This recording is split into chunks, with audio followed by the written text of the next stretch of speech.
running earlier. And You did? Yeah, twice actually. You saw me running twice? Yeah. Was that because you were following me? We're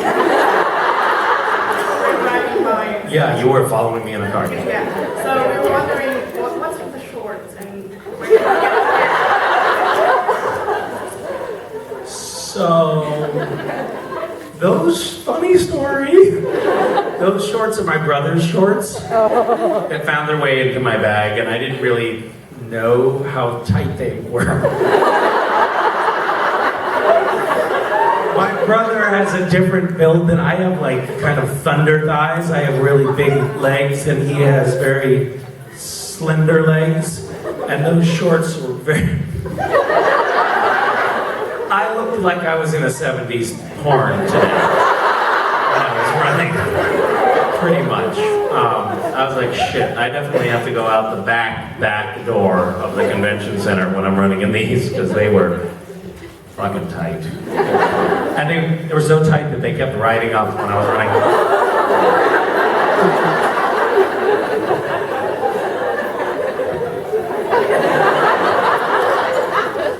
That's how I run.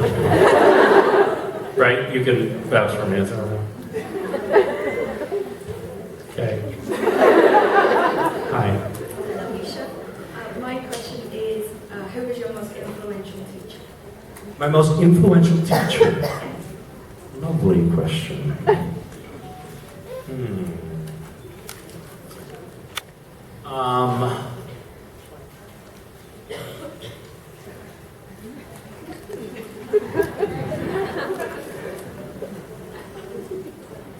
I think probably I had two. I had several teachers that I really liked a lot, but I had one teacher whose name was Mr. Ward.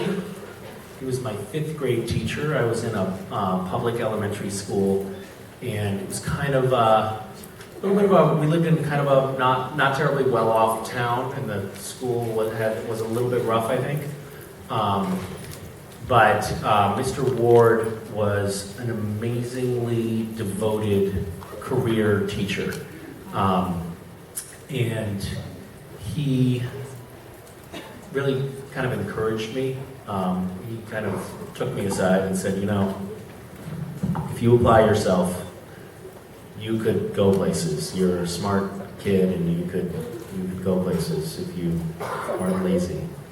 Because he saw that tendency in me, I think.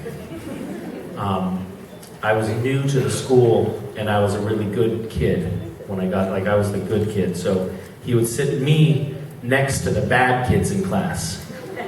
And then I started realizing how fun it was to be bad. So then, and he separated me from the bad kid. It didn't work the way he had planned. The bad kid just made me bad.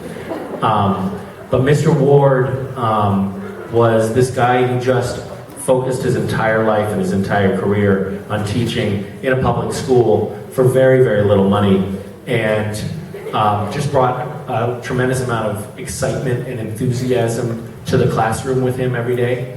And when he retired, which he did about 10 years ago, he donated a bunch of money back to the school that he had taught at, like a lot of money for a teacher.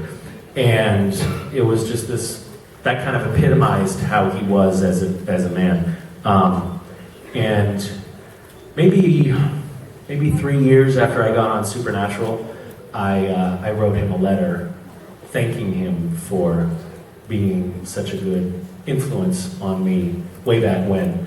And he wrote back, and that was the first time we had connected since I was 10 years old. But it was very lovely to actually say thanks to him at that point. Thank you.